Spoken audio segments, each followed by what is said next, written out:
Bismillahirrahmanirrahim. Nahmaduka ya Allah bihamdi syakirin, nusalli wa nusallimu ala sayyidil mursalin. Allahumma salli wa sallim ala nabiyyina Muhammadin wa ali Muhammad. Melanjutkan bab Kaukabul Mustaqbal ya, tentang ta'limul ilmiyah lil Qur'anil Karim ya.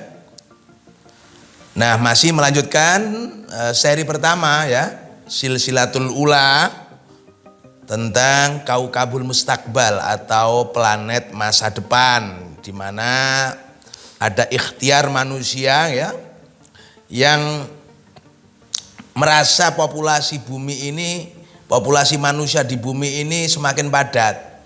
Mereka migrasi mana? Ke Mars, karena dianggap paling dekat, paling cocok katanya begitu. Nah, jaraknya berapa? 56 juta kilometer. Nah, prosesnya begini.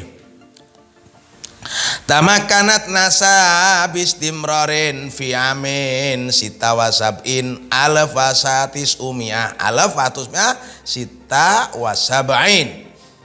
Tamakanat berhasil. NASA itu Badan Antariksa Amerika Serikat ya, NASA. Tamakanat berhasil sopo NASA bistimrorin kelawan nglakokaken fi amin ing dalem taun alafatis umia sita wasabain 1976. Jadi pada tahun 1976 NASA berhasil min mahtuti ta'irati Viking al-ula, mendaratkan pesawat Viking yang pertama, biduni toyarin kelawan tanpa awak. Tanpa awak pesawat, toyar, toiron ababil ya. Toyar biduni toyarin kelawan tanpa awak ngalasat khilmarih ing atase arah area daerah Mars sana ya, ngalasat khilmarih ing atase wilayah Mars. Jadi tamakanat berhasil NASA bistimrorin kelawan nglakokaken fiami alfatus umia sitawasab ini dalam tahun 1976 min mahtuti ta'irati Viking al-ula, saking mendaratkan pesawat Viking yang pertama biduni toyarin kelawan tanpa awak ngalasat khilmarih ing atase wilayah Mars. Jadi tahun 76 nama pesawatnya Viking yang pertama ya. Viking yang pertama itu mendarat di wilayah Mars pesawat tanpa awak. Ya, tanpa awak. Kayak drone itu ya, drone.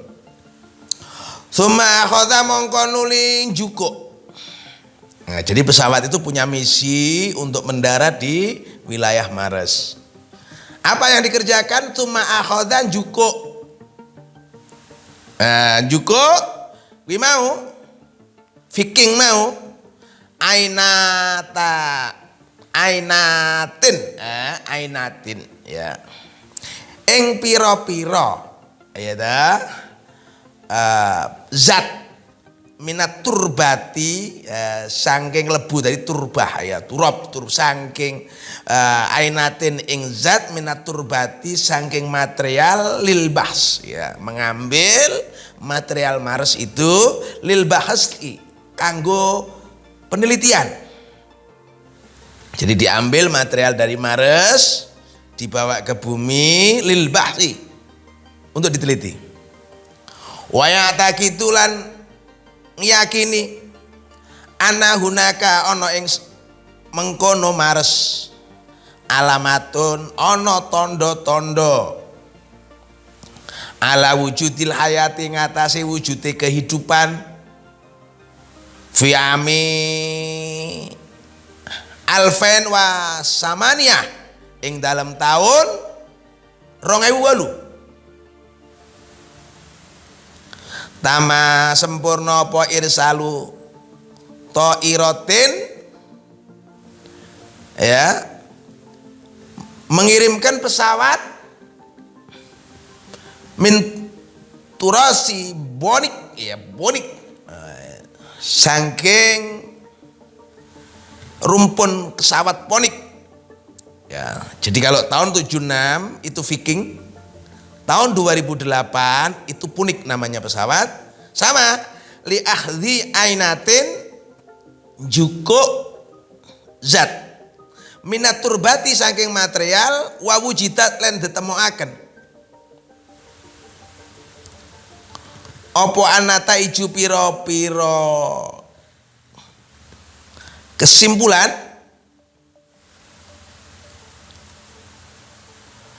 ya mawada muntafakhotin ing material garam ya per apa namanya persoklat ya persolat ya garam itu loh ya semacam garam.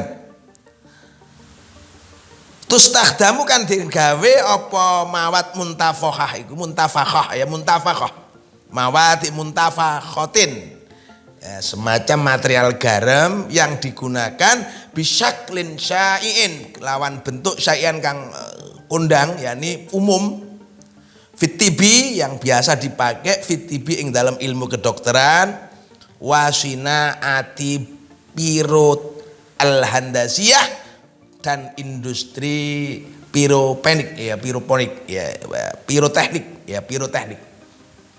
Jadi begini tahun 76 nah, ini sebagai ambisi untuk menjelajah Mars itu dikirimkan pesawat tanpa awak Viking namanya mengambil sampel tanah lalu diteliti disusul waktu itu dikatakan bahwa ada jejak kehidupan di sana. Nah tahun 2008 kirim lagi pesawat Punik namanya mengambil sampel material dari sana diteliti ternyata ada bahan semacam garam yang biasa digunakan di dunia kedokteran dan juga di dunia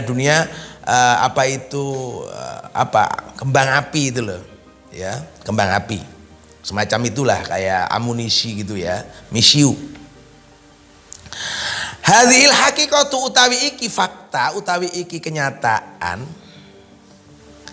iku tajalun dadekake apa nasa-nasa taghyira masarin nakli ing etaghayyura masarin nakli ing ngrobah jalur perjalanan ing ngrobah jalur perjalanan al-madari kang melintasi alladzi ya'tamidu kang gawe cekelan yakni gawe apa namanya itu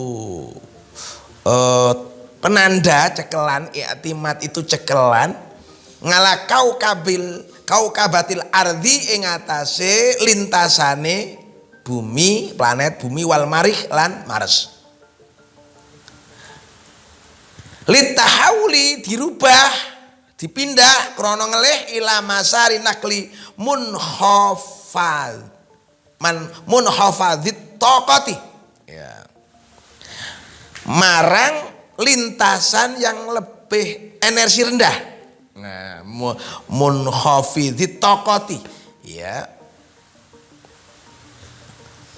ngelih dalam satu lintasan dengan energi rendah haitsu la tatiru sekirane ora mabur ora terbang apa at-thairatu pesawat mubasyaratan langsung ilal marhi maling marhas walakin halan tetapi ini utai thairah iku tahluku ya tahluku bergerak bisuratin kelawan kecepatan munkhafidhatin kang rendah kamakola Francisco Tipoto wa Edward Dilbruno ya begini ada perubahan jalur dari bumi ke Mars itu ya tidak langsung Mars dari bumi menuju ke Mars tapi menggunakan sistem lintasan. Karena apa? Karena ada posisi di mana Mars itu jauh dengan bumi pada satu saat dekat dengan bumi. Nah, nanti berapa jauhnya itu ketemu di bawah nanti ketemu Yang jauh itu adalah berapa itu? Sekian jam, 58.000 kilometer itu kecepatan pesawatnya. Nah, itu ada sekian jam jaraknya, pas itu dekat. Berbeda kalau pas posisi Mars itu terjauh dari bumi, maka bisa bertambah sekian jam. Nah, tastahdimu nglayani apa at-thairatu pesawat allati tahmilu kang gawa apa thairah al muhajirina rombongan penumpang kang pindah minal ardi saking bumi ilal maring Mars al asra'u kang luwih cepet fil madari ing dalem lintasane lihtidhani taqatil jadzibiyati kanggo ngerangkul energi penarik al-jadzibiyah, penarik bitekniatil iltiqati kelawan teknik, ya, bitekniatil iltiqati kelawan teknik, ya, teknik iltiqat, ya, teknik pendekatan al-balisti kang bangsa balistik. Kama fa'alat kaya oleh nglakoni apa at-thairatu pesawat al-yabaniyatu teko Jepang Hayten. Jadi begini, ketika pesawat itu digunakan untuk membawa penumpang dari bumi ke Mars, maka dia menggunakan teknik balistik. Nah, teknik balistik seperti yang digunakan oleh pesawat Hayten. Nah, tentang bagaimana teknik balistik silakan diklik itu di internet, nanti tahu itu bagaimana konsepnya. Ya. Halian hari ini ya dino iki tatawafaru wus ono wus tumeka wus tersedia apa murakabatul fadha'i wahana antariksa New Horizon jenenge. Jadi hari ini sudah tersedia wahana antariksa namanya New Horizon liwakalati NASA. Yang dioperasikan liwakalati NASA kanggo mewakili NASA, yang dioperasikan oleh NASA. Kecepatan pesawat itu bisurati khamsina wa thamaniyata alf kilometer dengan kecepatan 58.000 kilometer fisaati dalam 1 jam. Jadi hari ini ada wahana antariksa dari NASA yang punya kecepatan 58.000 kilometer per jam. Hingga untuk sampai ke sana, idza tama nalikane sempurna apa istighdamwa pelayanane thairah lidhihabi kanggo budal ilal maring Mars fi aqrabi mauqiin ing dalem cedhek-cedheke panggonan lahu itu kanggo Mars berapa jam? Sita alaf wa tis'umi'ah arba wa arba'ina saatan 6.944 per jam fi indama yakunu nalikane ana apal marikh fi abaati nuktotin ing dalem adoh aedoe titik lokasi lahu kanggo marikh apa al ardu bumi. Jadi dengan jarak terjauh bumi dan Mars, ya, maka daya tempuhnya adalah memakan waktu 6.944 jam. Itu jarak terjauh. Nah, yakumu ngadeg, ya, mendirikan, yakumu mengoperasikan. Sopo Elon Musk maliku Tesla, pemilik teknologi Tesla, mobil listrik Tesla itu, bi'idadi teknologiya, kelawan mempersiapkan teknologi li ghazwil marhi, untuk menaklukkan marh, min khilali tasmi'i masyru'i SpaceX, ya SpaceX, saking pengembangan proyek SpaceX. Ya, jadi Elon Musk itu pemilik Tesla mengembangkan proyek namanya SpaceX. Alladzi yattasi'u, kang amot apa soruhiyatun, roket, limi ati rokibin, kanggo 100 penumpang, bitat kiroti mi'ateni alfi dolarin, kelawan rego tiket $200.000 Ameriki, dolar Amerika, lil fardi, per orang. Jadi Elon Musk itu juga berambisi menaklukkan Mars, menyiapkan proyek namanya SpaceX. Lalu roketnya itu muat 100 orang penumpang. Harga tiketnya $200.000 per orang. Nah, per orang. Hatta anna muassasatal marih, sehingga sak temene yayasan marah. Jadi semacam badan yang khusus menangani cara saya travel gitu ya, travel yang ke Mars. Qadis takbalat, temen wis nampa apa muassasah mi'ata alafin, beberapa ribu orang, minal mutaqaddimina, saking para pendaftar,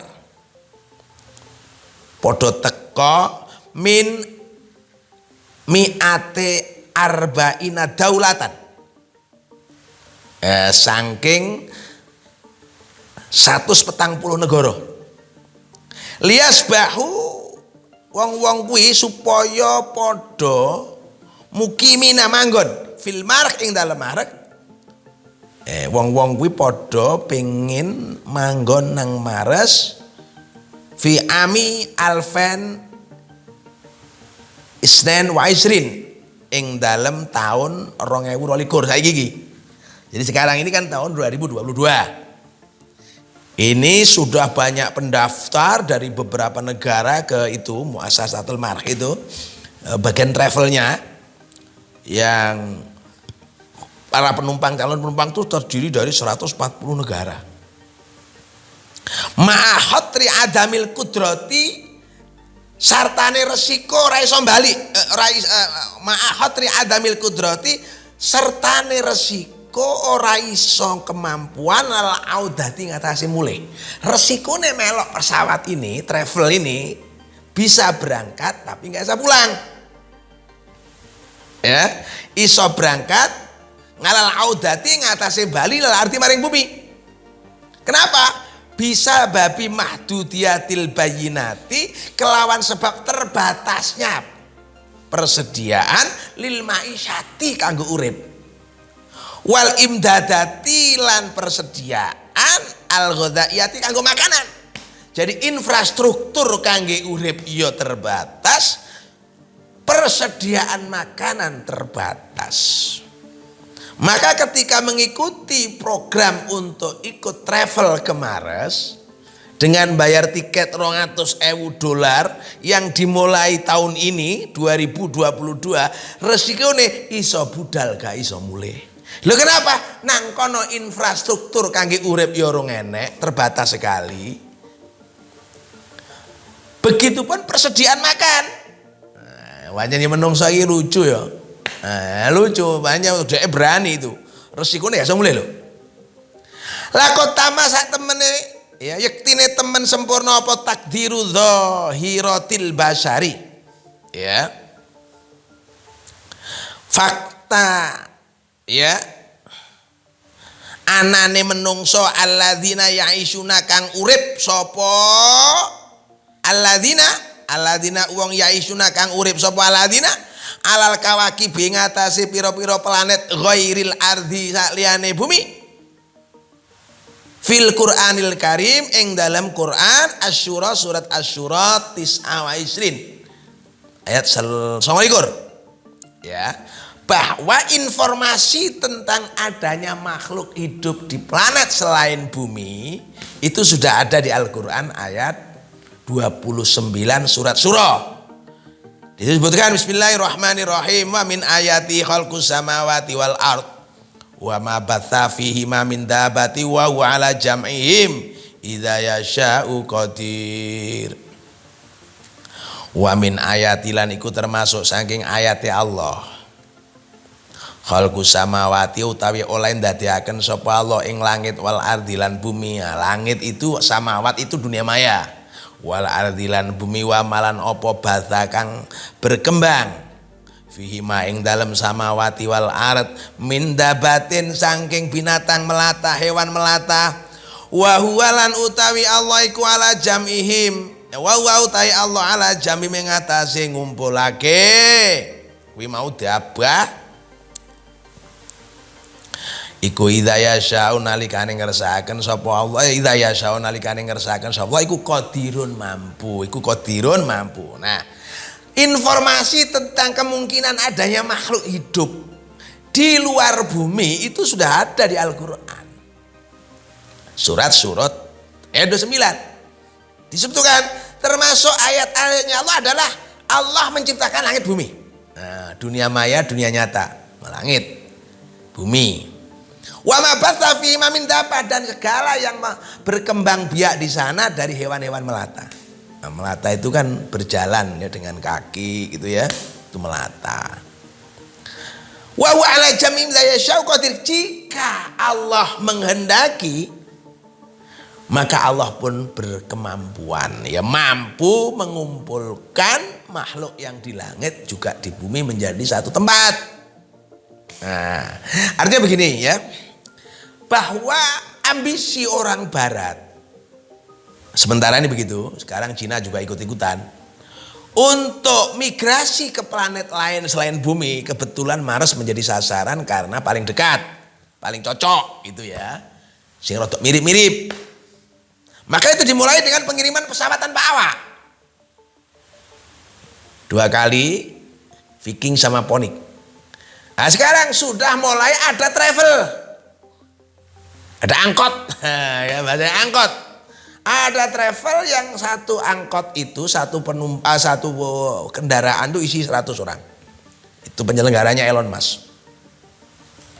Untuk tinggal di sana dengan resiko kayak balik. Karena keterbatasan infrastruktur dan juga persediaan makanan. Toh mereka banyak yang daftar, wakeh. Nah, pertanyaannya, ayat yang menginformasikan adanya kehidupan di luar bumi di surat ayat 29 ini sudah kita terima 1400 tahun yang lalu. Nah, mestinya kalau kita punya ya, kecerdasan yang tinggi, tentu tertarik untuk membedah ayat ini lalu mengembangkan dalam bentuk tadi itu eksperimen. Jadi ada riset, ada pendidikan, riset, eksperimen. Iki kok enak ya ayat yang memberi informasi enak urip makhluk urip nang kono.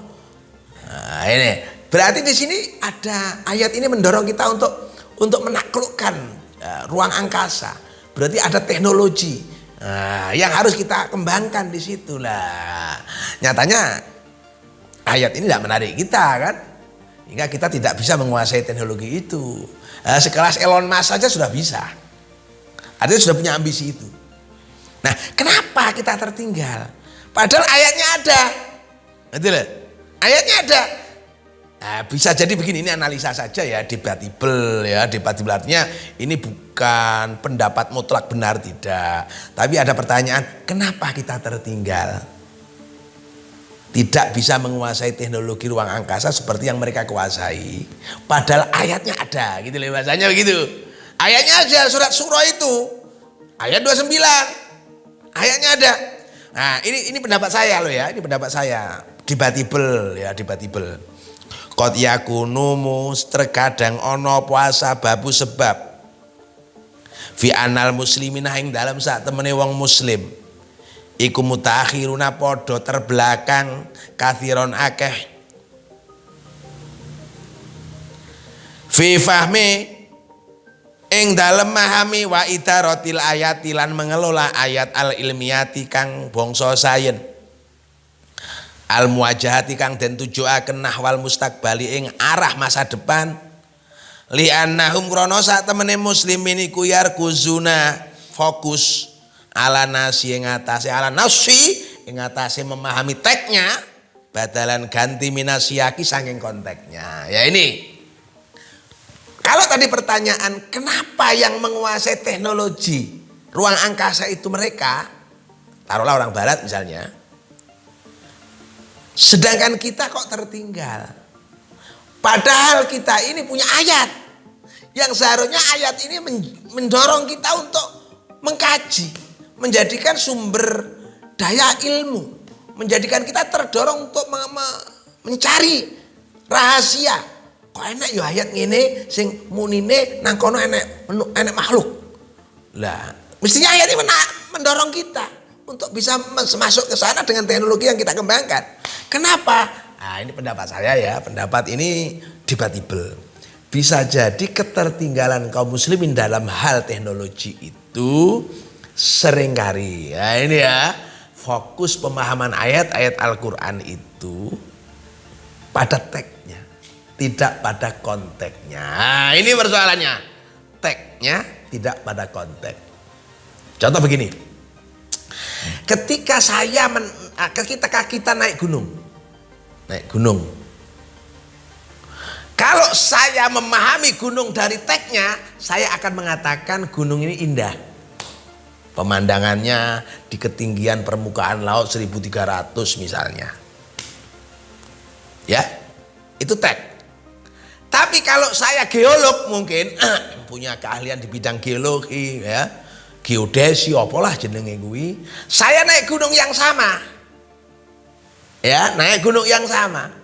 Maka saya akan memahami dari konteksnya. Konteksnya apa? Oh, di bawah perut gunung, di dalam perut gunung ini ada kandungan emas.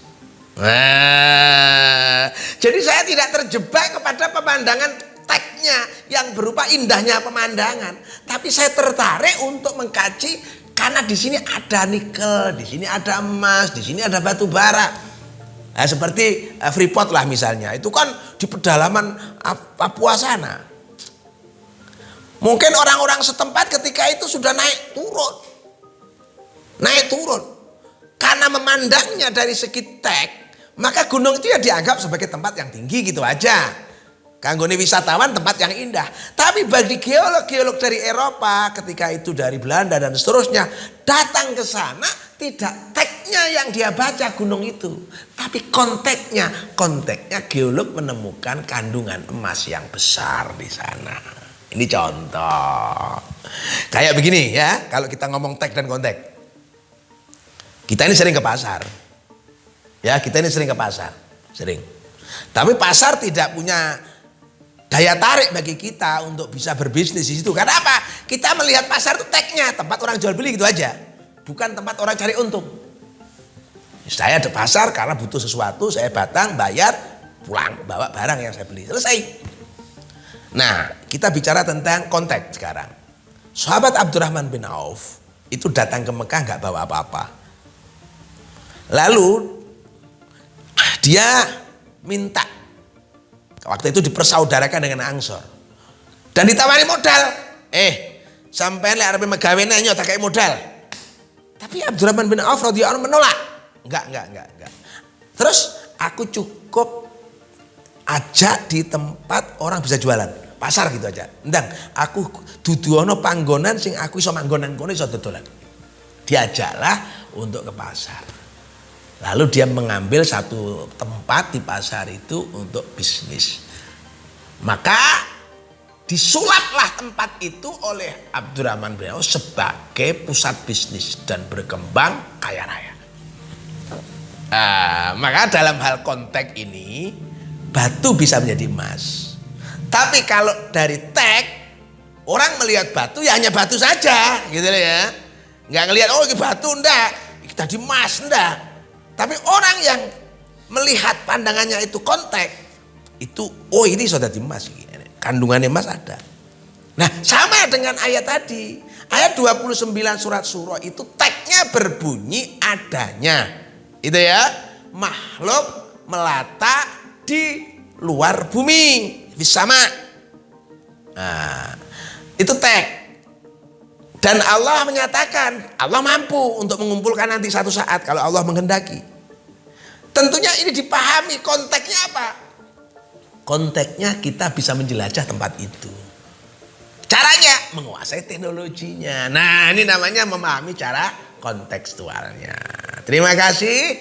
Mudah-mudahan bermanfaat di bab Kaukabul Mustakbal ini. Prinsipnya satu ya. Pesan terkirim dari bab pertama ini tentang planet masa depan itu adalah ini ya. Adalah kita ini disuruh untuk terus berpikir, bergerak untuk menjemput masa depan yang lebih baik. Ya, termasuk dalam ilmu pengetahuan dan teknologi itu. Ya, terima kasih. Assalamualaikum warahmatullahi wabarakatuh.